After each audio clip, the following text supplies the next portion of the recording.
polvo y miseria esta tarde otra vez para hablar de algo importante que va seguramente a molestar a muchos. No es nuestra intención es, con la ayuda del Espíritu Santo, esclarecer. Aquí no hay límite de tiempo.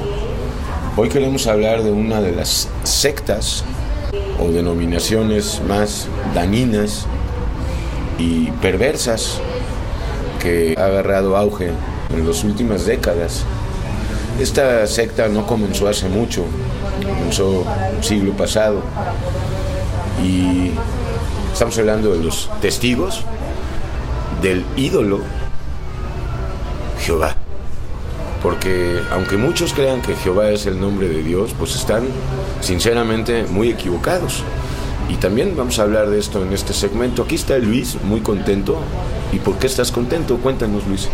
Pues porque el buen Dios del cielo nos ha dado la oportunidad de conocer la verdad, y porque es una oportunidad de correr el velo acerca de muchas, tanto religiones como personas que buscan la verdad, pero pues no está en las sectas, no está en los fundadores de las religiones. La verdad es Yeshua.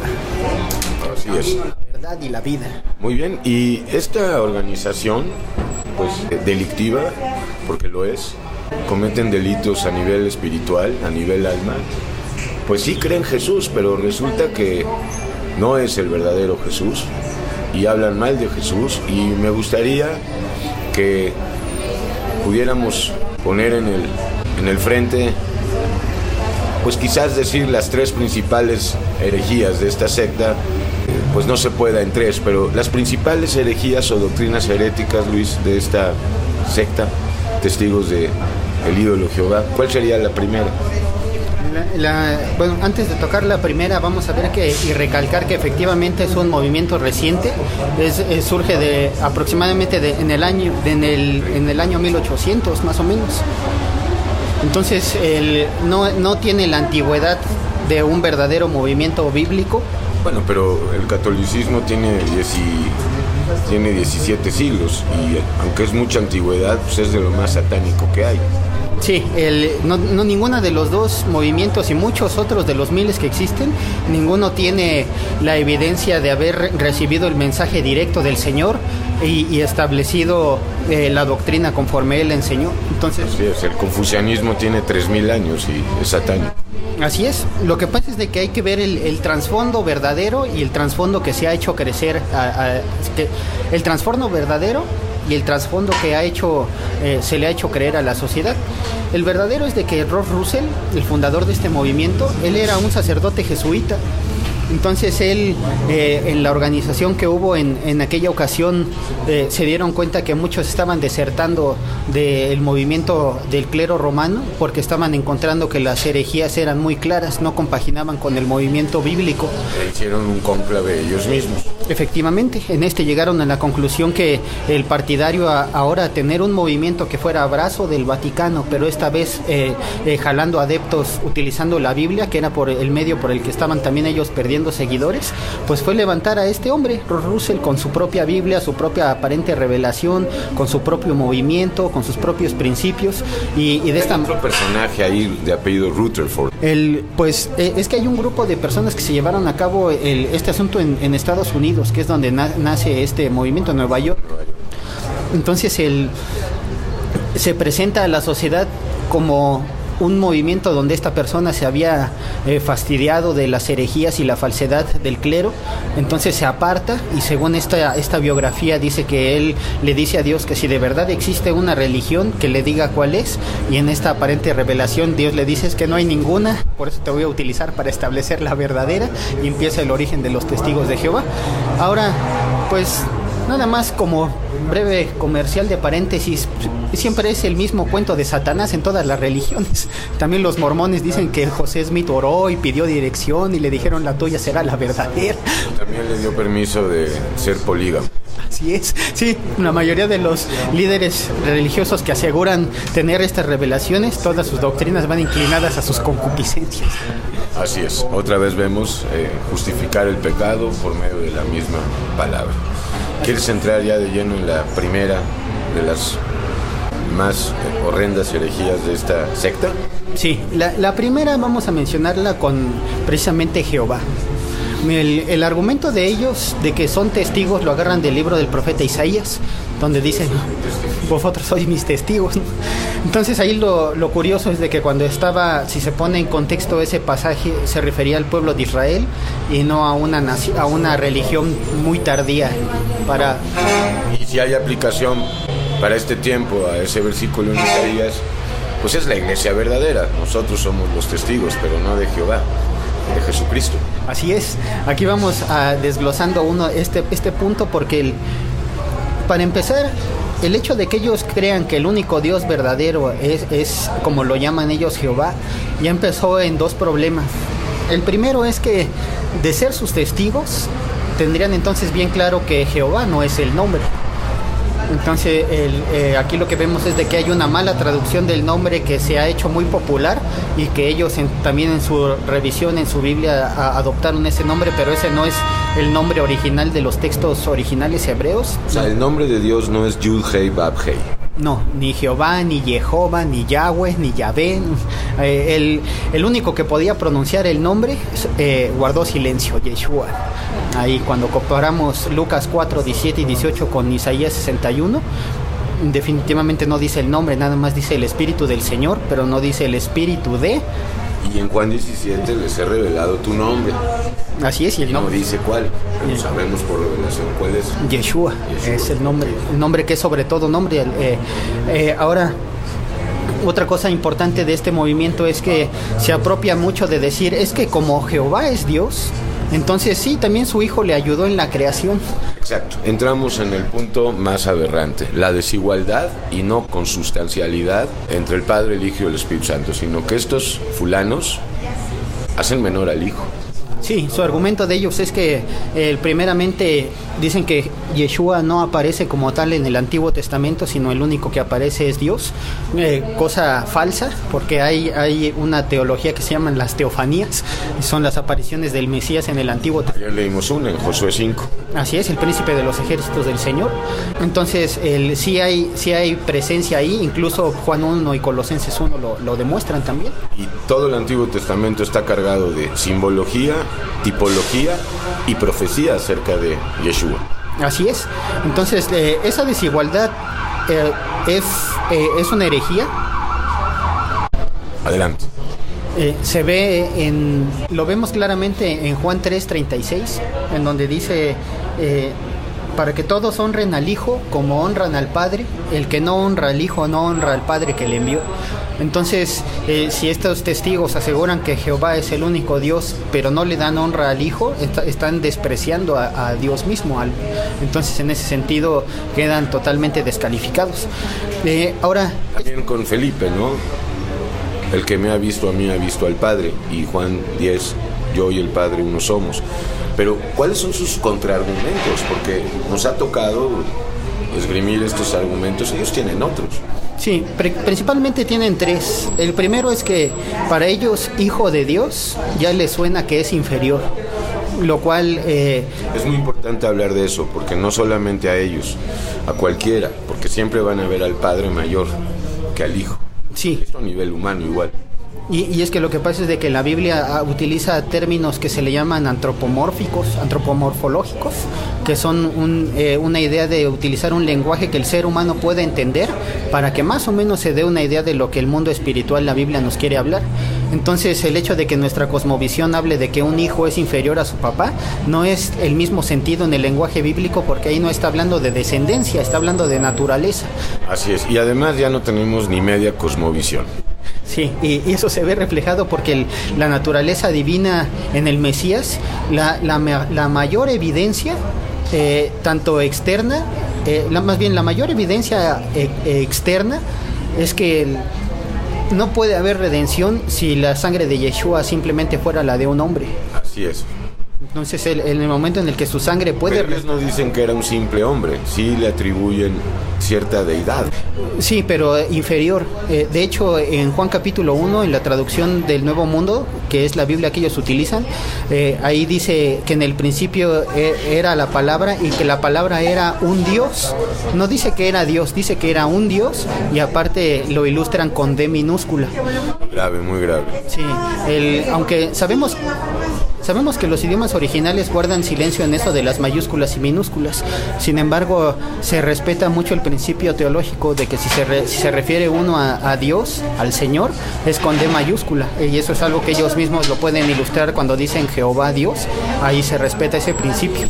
Sin embargo, en el Nuevo Testamento lo brincan para ponerlo como inferior. Y eso está mal porque no pasan por alto la naturaleza divina de Yeshua. El segundo argumento que ellos utilizan es que no respondió cuándo iban a suceder estas cosas. Ahí en Marcos 13 dice que le preguntaron por la fecha y que dijo del día y de la hora nadie sabe, y en Marcos especifica ni aún el Hijo. Sin embargo, hay algo que hay que tomar en cuenta.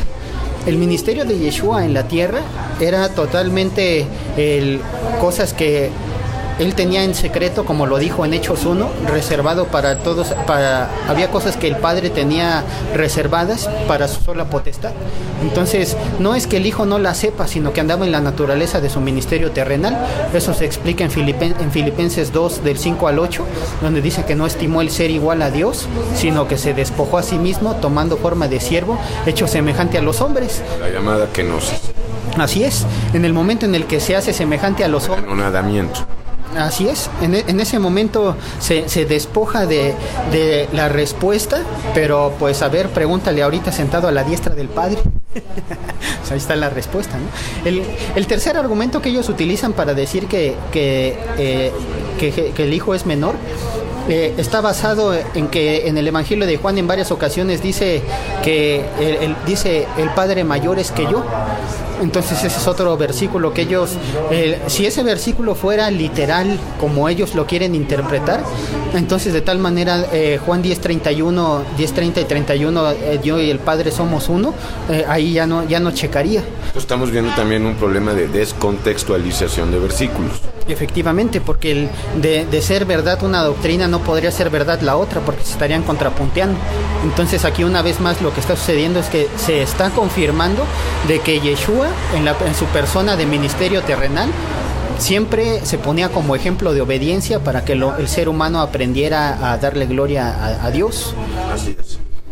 Ahora, hay otro cuarto argumento que ellos exponen, es que en Colosenses 1 dice que es el primogénito de toda creación. Ese es el punto, pero 2 versículos más adelante se resume eso. Efectivamente, dice que en Yeshua habita toda la plenitud de la deidad. Entonces eso quiere decir que no suena como a primogénito de que en una familia nació el primero, porque para empezar Yeshua no nació. El Salmo dice que Dios lo engendró, en el sentido de que la resurrección demuestra la naturaleza divina del Mesías. Así es, y aquí entra a colación otro punto. Yeshua dice, y si dice lo es, todo lo que dice es y tiene cumplimiento, ser el alfa y el omega, el principio y el fin. Y ahí es donde también podrían agarrarse y decir, pues Yeshua tiene un principio y un fin. No, hemos dicho, ayer lo dijimos en el parque, es el principio y el fin del tiempo. Sí, antes de... Esto no quiere decir que él haya sido creado. Él es increado, él fue engendrado en el Hijo. Pero engendrar y crear es lo mismo. No es lo mismo. Engendrar porta la misma naturaleza que ya tiene Dios y que se ve explicada cuando dice que en el principio era el verbo y el verbo estaba con Dios y el verbo era Dios. Ese verbo es la palabra que ya habita en Dios mismo, es la misma. Es Dios mismo. En el texto hebreo dice Dabar, o sea, habla de la mentalidad de Dios personificada, ese es Cristo, entonces es la misma naturaleza, no hay persona ni creación diferente. Terminando también con el punto anterior, en el texto griego de Colosenses 1, 15 y 16, esa palabra de primogénito está relacionada no con el primer ser que nacía en una familia, sino con alguien que tiene totalmente el dominio sobre toda la creación, que es superior a la creación, no tanto que sea en la misma creación, sino que es superior él a la creación. Él es increado. Sí, él no tiene creador al mismo tiempo. Efectivamente. Entonces verbo creador. Sí, entonces en este sentido queda descalificada la idea de que primogénito suena a primer ser creado. Al contrario, en Juan capítulo 3 dice unigénito, no hay otro como él. Así es, ok, el único. Sí, hay otro argumento que utilizan también, es en Juan 21 y en Apocalipsis 3. En Juan 21 dice, voy y subo a mi Dios y a vuestro Dios. Y en Juan y en Apocalipsis capítulo 3 dice, lo pondré, le daré parte en el templo de mi Dios. Entonces ellos se agarran para decir que también Dios está superior al Hijo aún en el reino de los cielos. Sin embargo, aquí se brincan otro principio. No, y se brincan Isaías 9, 6, 7 y muchísimos versículos del Antiguo Testamento. O sea, entonces, ¿quién es ese hijo? Ese hijo que nos es nacido, ese príncipe de paz, ese admirable consejero, ese Padre eterno. Efectivamente, antes de reforzar ese punto, concluimos con que cuando Yeshua dice en el templo de mi Dios, es porque esas promesas las sigue haciendo de acuerdo a 1 de Corintios 15, porque están todas las cosas poniéndose bajo sus pies. Como todavía no está ese reino completo, todavía Yeshua está, no es que le esté rindiendo cuentas a Dios, sino que en ese sentido están coordinando. Está haciendo el trabajo. Efectivamente, están coordinando los avances que él, por no decir ellos, sino él, en esa unidad del Ejad, del Shema de Deuteronomio 6:4, en esa unidad perfecta de ellos, de él, han acordado que solamente en esa unicidad hay salvación. O sea, no hay oportunidad de separarlos para decir, bueno, los que sigan a Jesús pertenecen a una rama, los que lleguen directo a Jehová a otra, no lo hay. O sea, nadie llega al Padre si no es por Jesús. Así es. Vamos a hablar de las consecuencias que trae creer que el Hijo es menor que el Padre. Entonces, para empezar, ya no pueden experimentar al Jesús, que es poder y sabiduría de Dios, sobre todo poder. Y yo no veo poder en ellos, solo veo Biblia, solo veo que tocan puertas, libritos con dibujos muy atractivos, sumamente engañosos, pero no veo poder. Y volvemos a lo mismo, Cristo es poder y donde está el Espíritu Santo hay libertad. Sí. Poder. Ahí vamos a concluir el punto anterior para tocar en el caso del punto anterior. Porque aquí sí fumamos, para que sepan. En el caso del punto anterior, lo que aparece es que los profetas del Antiguo Testamento, cuando hablaban de que habría de venir el Mesías de Israel, que por supuesto es Yeshua, hay textos de profetas que aseguran que es la divinidad misma del Eterno en la persona del Mesías. Entonces, en este sentido es imposible tratar de separar de que el Mesías es una cosa y que el Eterno es otra. Eso se aclara con Isaías 9, por ejemplo, 9:6. Dice que el Mesías es un hijo que es nacido, nos ha sido dado ahí en esa encarnación, y dice que lleva un principado sobre sus hombros y su nombre es admirable, consejero, Dios fuerte, Padre eterno, príncipe de paz. Así es, everlasting Father. Así es. En otra ocasión también el profeta Zacarías dice, hablando de la segunda venida para establecer el reino mesiánico, dice, Dios mismo vendrá y lo salvará. Entonces, pues no viene Dios de su trono, sino que la personificación del Mesías es Dios mismo. Ahora que mencionas esto, cabe apuntar que también para los judíos, es impensable la idea de que el Mesías sea Dios mismo. Estamos citando algunos profetas. Pero tienen el velo. Sí, en el caso de ellos es un poco comprensible, dado que 2 de Corintios 3 aclara que Dios tiene un stand-by, una pausa con su pueblo. Y sobre todo porque los judíos recalcitrantemente creen que no hay que hacer ninguna imagen de Dios. Esto es lo que les alarma, ¿entiendes? Sí, sin embargo hay que recordar que Dios no es corpóreo. Sí, pero sin embargo hay que retomar algunas de las personificaciones que tuvo con Moisés. Si bien es cierto que en alguna ocasión solo vio sus espaldas, también el hecho de que ocupara un lugar más pequeño o que su gran divinidad tuviera la humildad de reducirse al tamaño del cuartito del lugar santísimo, eso quiere decir que sí había un contacto directo con este ser infinito. Así es, y el mismo Salmo 8 lo declara. Y también en el libro del Éxodo dice que cuando Moisés hablaba con el Señor en el arca, por ahí hay un texto en Éxodo 34. En ese capítulo, por ahí aparece que Yeshua se personificaba sobre el arca de la alianza, donde estaba el propiciatorio, donde se esparcía la sangre. Ahora, ¿cómo sabemos que es Yeshua y que no es directamente la personificación de su persona como padre? Lo sabemos porque En ese sentido, cuando él desciende y se personifica, se ve también representado en Jueces capítulo 2. Algunas versiones dicen que era un profeta el que amonestó al pueblo, pero también vemos que es Yeshua mismo viniendo para dar con una voz de un mensaje al pueblo que se estaba descarriando en el periodo de los jueces. El ángel del pacto. Así es, y sin embargo este es un buen argumento también para poder esclarecer y ver que ese texto de difícil traducción alude no tanto a un profeta, no tanto a un ángel, sino que hay una persona de alto renombre que está siendo enviada, y seguramente es una de estas teofanías. Retomando otro de los puntos que también hablábamos de los profetas, es que el Yeshua en Apocalipsis asegura ser el alfa y el omega, el principio y el fin, y ese es un título que Jehová, que Dios, se atribuye en el profeta Isaías. Entonces ahí podemos ver la igualdad entre ellos. También vemos que Isaías profetiza que todas las rodillas se doblarán ante Dios, y sin embargo en Romanos 11 y Filipenses 2 se doblan las rodillas ante el Hijo. Entonces una vez más vemos la divinidad bien marcada y bien definida, aprobada en Yeshua. Otro argumento también con las mismas escrituras del Tanaj para demostrar esto es que dice la escritura que Dios con nadie comparte. Explica qué es el Tanaj para que otros lo sepan. El Antiguo Testamento para los... Pero no el Pentateuco. No, esa es la Torah. Para los judíos que buscan una explicación de Yeshua en el Antiguo Testamento, o que buscan ver cómo está esto de la divinidad mesiánica, algunos de los profetas y textos que estamos citando los pueden consultar ahí, el Tanaj, o conocido como Antiguo Testamento. En este documento también... Aún en el libro de Proverbios, ¿no? Sí, ahí en el Proverbio 8, en el Proverbio 34. En el 8, del 23 en adelante, y del 34. Así es, la sabiduría de Dios en Proverbios 8. Y también dice que si conoces quién es el Todopoderoso y el nombre de su Hijo. El 30. Así, y en el Salmo 2:12 también dice lo mismo. Y en el Salmo 110, y en el 118, bueno, no acabaríamos. Así es, entonces hay bastante sustento para ver esa divinidad. Y aquí lo importante a notar es que dice el profeta que Dios no comparte su gloria con nadie.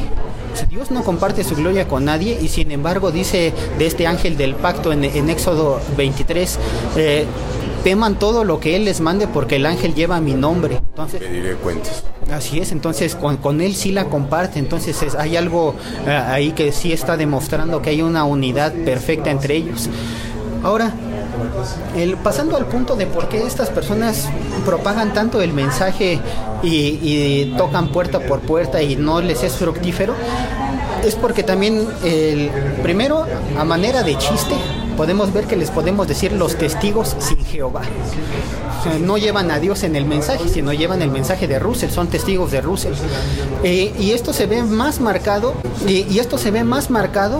porque en Juan capítulo 10. Porque tengo entendido que estos individuos eran masones, por si fuera poco.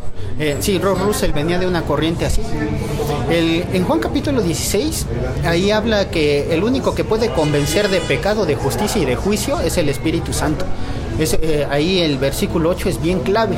El único que evangeliza, el único que toca el alma, el único que logra una redención, que logra convencer de pecado, y que logra regenerar al alma, no es la persona que está hablando, sino es la obra del Espíritu de Dios en él.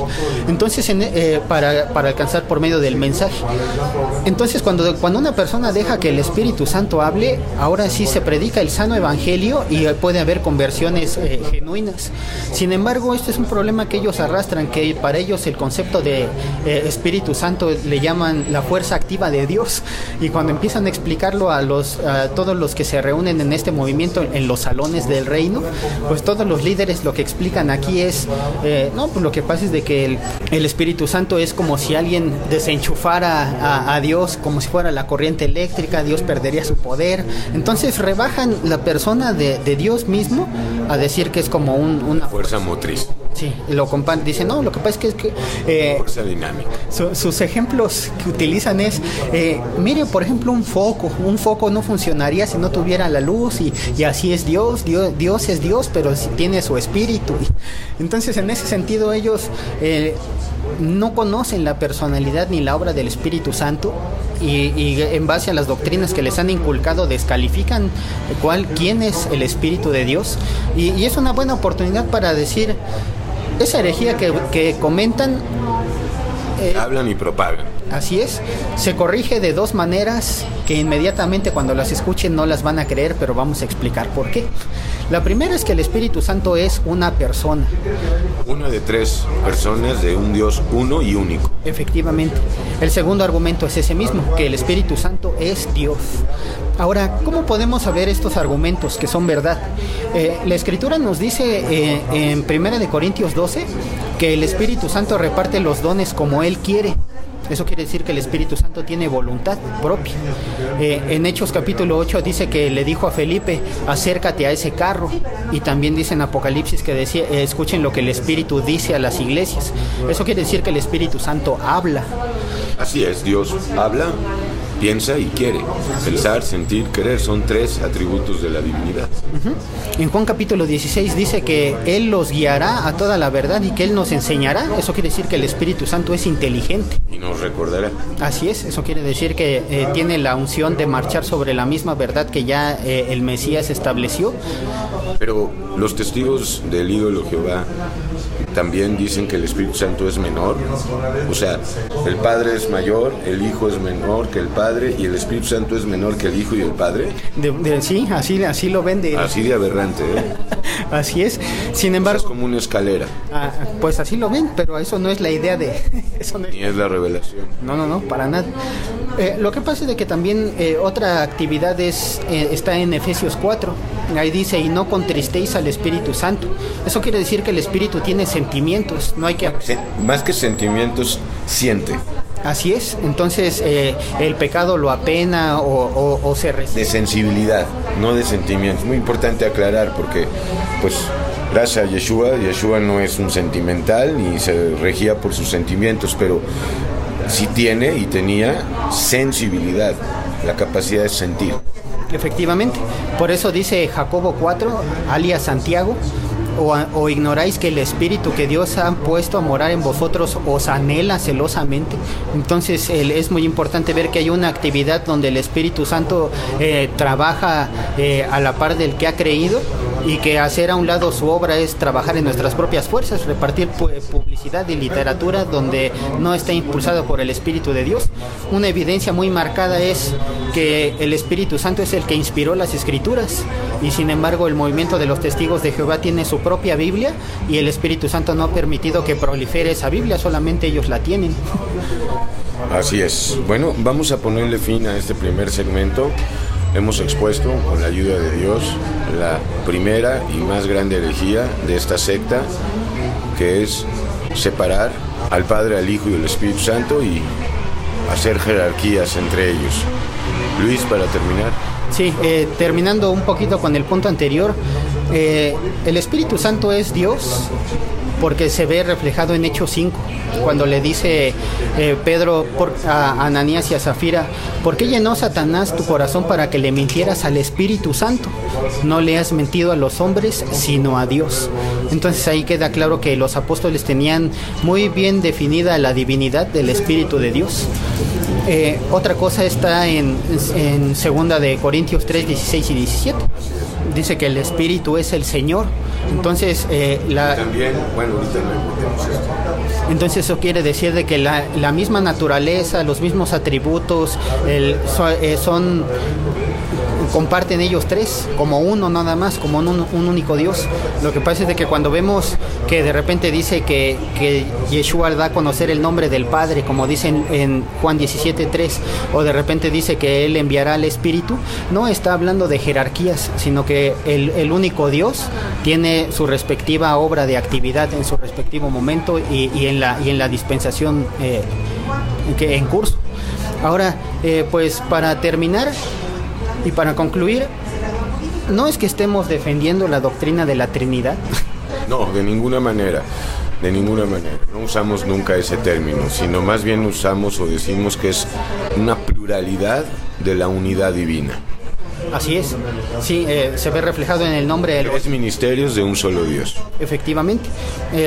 Ahora hay bastante sustento para esta doctrina tardía de la Trinidad, ¿no? Empezando porque esa palabra jamás aparece en la Biblia, siguiendo porque las culturas antiguas paganas sí manejaban el concepto de dioses trinos, y para seguirle pues de alguna manera es muy conocido que al final del siglo III, en los concilios que hubo, fue donde se acordó que hubiera un concepto trinitario. Entonces, así es, del Dios triuno. Así es, en ese sentido dejaron de ser los dioses romanos para ahora tener un concepto, como con todos, no nada más con los dioses romanos, sino también sus otras divinidades o deidades que tenían, también adquirieron nombres de personajes del Evangelio, pero todo eso fue un sincretismo y salió a la luz ese concepto que es tardío y no es bíblico. Sin embargo, los católicos en este punto no yerran, porque aunque hablan de una Trinidad, saben perfectamente que el Padre es Dios, que el Hijo es Dios y que el Espíritu Santo es Dios. Lo saben. Los católicos en eso no yerran. Pero ahorita estamos hablando de los testigos del ídolo Jehová. Así es. Ellos tienen una Biblia que ha sido manipulada para poder tener las tendencias a sus doctrinas. Entonces, cuando vamos a textos como Romanos 9:5, ahí nos dice claramente el texto griego: de entre los patriarcas, de entre los cuales vino Cristo, el cual es Dios. Sin embargo, en las Biblias de los testigos de Jehová dice de entre los patriarcas, de entre los cuales vino Cristo, punto y seguido, Dios es sobre todas las cosas. Entonces ahí ya hay mano negra ahí, pero no pueden con ese texto no pueden descalificar muchos otros. En Colosenses 1:9, 2:9, que en Yeshua habita toda la plenitud de la deidad. Hay otros textos del mismo nombre de Emmanuel, Dios con nosotros. Entonces hay bastantes textos que nos ayudan nuevamente a recalcar que el Mesías en su obra terrenal se puso como ejemplo de obediencia para dar gloria al Padre, pero nada más lo hizo mientras, como dijo Filipenses 2, estaba despojado de su divinidad. Así es, se hizo temporalmente menor que los ángeles. Así es. Entonces, sin embargo, eso no descarta la idea de estar comprendiendo y viendo a la luz de las Escrituras que la personalidad de Dios tiene estas tres eso nos demuestra de todas formas que a la luz de la Biblia la divinidad de Dios está en estas tres personas. Es algo demostrable en el Antiguo y en el Nuevo Testamento. En el Antiguo Testamento decía el profeta Isaías: porque digo yo, hablando Dios Padre, que solamente el único que utilizaré será mi siervo, refiriéndose al Mesías, y diciendo: porque en él pondré mi espíritu. Entonces ahí operan los tres. También en el lenguaje de hay traducciones que dicen: en él pondré mi estrella. Bueno, ya empezaron a torcer ahí el texto. Mi estrella. Otros argumentos es el final de la despedida de la carta a los Corintios. Al final de la segunda carta habla del Dios de paz, habla de la redención de Jesucristo y habla de la comunión del Espíritu Santo. Entonces es importante los tres. Y aún el lenguaje simbólico, el Apocalipsis dice que habla del Padre como sentado en el trono, habla del Hijo como el Cordero y habla del Espíritu como las 7 lámparas de oro que están enfrente. Así es, ya nada más del 1 al 3 de Apocalipsis hay más de 10 aseveraciones de Cristo Dios. Así es. En el Antiguo Testamento también vemos allá en Génesis 19:26 que dice que un Jehová que está caminando en la tierra hace llover fuego de parte de un Jehová que está en los cielos. Entonces eso nos demuestra que sí hay un hijo que tiene la misma naturaleza de Dios, que trabajan coordinadamente y que ninguno es superior del otro, sino que los dos trabajan con la misma unidad. De hecho, los tres. Sí, los tres. Cuando se habla de uno, no hay que remitirlo muchas veces a uno, sino que es un uno plural. Claro, porque el Padre da testimonio del Hijo, el Hijo da del Padre, el Espíritu Santo da testimonio del Padre y del Hijo, y es dinámico todo el tiempo. Los tres trabajan en coordinación y siguen siendo, a pesar de todo, uno. Así es. Lo que también demuestra esta unidad perfecta es el Shema hebreo, cuando termina diciendo en Deuteronomio 6:4 que el Señor es uno, pero en hebreo no dice Adonai Aleph, dice Adonai Ejad, y ese Ejad es un uno plural que nos enseña, como cuando por ejemplo alguien habla de un rebaño. Un rebaño puede tener 10 ovejas, pero es un solo rebaño. Entonces, en este sentido está la personificación de Dios en estas tres personas con la naturaleza única divina. El nombre de Dios mencionado en Génesis 1:1 también es importante. Dice que en el principio creó Elohim, y ese también es un plural de Eloa o Eli. Entonces también se está demostrando que en la creación está actuando el Padre, el Hijo y el Espíritu. Pero no quiere decir que fue creado Elohim, sino Bereshit, Bara Elohim. Eta Shamayim, Eta Aretz. Así es, en el principio creó Dios los cielos y la tierra. Es el creador. Así es, el Dios creador. Elohim remite a dioses, pero en realidad es ese Dios triuno. No tenemos ningún problema en mencionarlo así, siempre y cuando aclaremos que al decir triuno o trino no estamos hablando de tres dioses. Sí, en el caso del judaísmo, como hemos hablado que tiene el velo, ellos dicen que tiene esa terminación plural porque está hablando de que tiene mucho poder. Eso es tradición rabínica y nosotros no le hacemos caso a rabinos. Así es. Sin embargo, aquí el argumento es de que es una referencia a que Dios es el único creador. Y lo curioso aquí es que un título, atributo de Dios que está en plural, está acompañado de un verbo singular que dice creó. No dice que en el principio crearon los dioses, ni tampoco dice en el principio creó dioses. Dice en el principio creó, singular, Dios está en plural, entonces hay una actividad de parte de Dios ahí. Es lo mismo en Génesis 2, hagamos al hombre a nuestra imagen y semejanza. Sí, la escritura, más bien los testigos de Jehová acostumbran... Del ídolo Jehová, acostumbran a hacer de esta escritura el decir, bueno, es que si está el hijo ahí es porque le estaba ayudando a Dios a crear, porque ya Dios lo había creado. Sí, y otros dicen que estaba hablándole a sus ángeles y que se refiere a ángeles, y hay otros que dicen que le estaba preguntando a los pajaritos si sería bueno crear al hombre. Sí, o a la corte celestial. Sin embargo, en Juan capítulo 1, ahí dice que sin Yeshua nada de lo que ha sido hecho fue hecho. Así es. Luis, yo para terminar tengo algo nada más. Yo creo que la prueba infalible de que Dios es uno la conoce cada creyente, porque quien se hace uno con el Señor, pues se hace uno con el Señor. Ya es uno, ya no es una casa dividida, ya no es una casa fragmentada, sino que se ha vuelto uno con Dios. Y esto es lo que nos da la pauta para afirmar por revelación que Dios es uno. Yo era antes una casa fragmentada igual que tú, una casa dividida, era una legión como tú. Hoy por la gracia hemos vuelto al uno y nos ha dado unidad. Así es, Esa es la prueba de que Dios es uno. Sí, el único Dios, cuando una persona se arrepiente y le entrega su vida, en Juan 14 dice que el Padre y el Hijo vienen a Él, y en Efesios 1:13 dice que el Espíritu viene a Él. Entonces es una obra donde el único Dios en las tres personas tienen un contacto personal con el creyente. Ahora, volvemos a recordar el hecho de que sea un solo Dios en tres personas. No nos debe de llevar a ver que son tres dioses, sino que cada uno tiene una obra específica, y esa se ve reflejada también en cada uno de los ministerios que ellos, por no decir él, o él por no decir ellos, ejercían en el Antiguo Testamento. Por ejemplo, Dios siempre era invocado su nombre en el templo. Las apariciones previas del Mesías aparecían para amonestar, así como ciertos profetas también, y el Espíritu descendía sobre reyes, profetas y sacerdotes. Temporalmente. Así es, temporalmente. Entonces, de esta manera también tenían una actividad revelada los tres, pero que es más esclarecida en el Nuevo Testamento.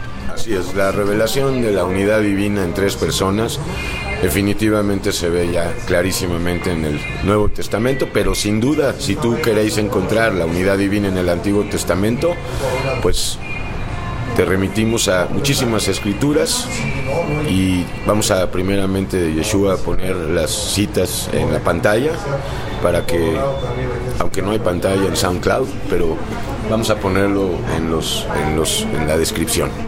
Así es. Entonces, como conclusión para ustedes que nos escuchan, no hay tres dioses ni tampoco están en jerarquías. no, ni uno es mayor que otro. Es un solo Dios y su obra nos lleva a que el Espíritu convence de pecado, de justicia y de juicio. Su propósito es exaltar la obra del Mesías, y cuando conocemos por el Espíritu al Mesías, Él es el único camino al Padre. Sigue siendo el mismo plan del único Dios. Así es, por eso hacemos un llamado: testigos del ídolo Jehová. Ahí no hay unidad con Dios, puesto que ustedes están creyendo en una doctrina humana, la cual dice que el Hijo es menor que el Padre, cuando aquí en esta cápsula, y sobre todo en la Biblia, sobran afirmaciones, aseveraciones, declaraciones de la unidad perfecta entre el Padre, el Hijo y el Espíritu Santo. Si tú quieres salir de un sistema legalista, de un sistema que pertenece a la iglesia apóstata, aunque ustedes no se hagan llamar cristianos, aunque sé que algunos sí, pues de todos modos, aunque no te hagas llamar cristiano, este sistema, testigos de el ídolo Jehová, pertenece a la llamada iglesia apóstata, es una de sus ramas, y pues debes de saber que hay condenación en el capítulo 17 y caída de la Gran Babilonia. Así es, y también hay que recordar que si quieren seguir tocando puerta por puerta, no lo pueden hacer con las capacitaciones que se dan en el Salón del Reino. Esa es la obra del Espíritu Santo, pero si lo siguen rebajando a la fuerza activa, corren el riesgo de que, pues ya lo aclara la Escritura en Romanos 8:6, si alguno no tiene al Espíritu de Cristo, no le pertenece, no son salvos, no tienen salvación. Si no tienen salvación, no hay salvación que estén compartiendo puerta por puerta, y quizá aquí lo peor de todo es que pues no vayan siendo hallados blasfemando al Espíritu Santo, pecado del cual no hay perdón. Así es, la blasfemia contra el Espíritu Santo. Gracias, Luis, Dios te bendiga. Gracias, Elías, Dios le bendiga también. Dios te bendiga, testigo del ídolo Jehová, y puedas ver que ahí no está Dios, y ojalá puedas salir de ahí y empezar a predicar, pues no con libritos ni con panfletillos, con caricaturas que más bien pues distraen. Sí, tienen, pues por lo mismo que es una secta se caracteriza por revolver la verdad con la mentira. Entonces tienen buenas investigaciones, sí le echan a investigar, a escribir, pero el hecho de que haya una mancha que ya contamine con herejías o que desvíe de la verdad, eso ya pone en la cuerda floja.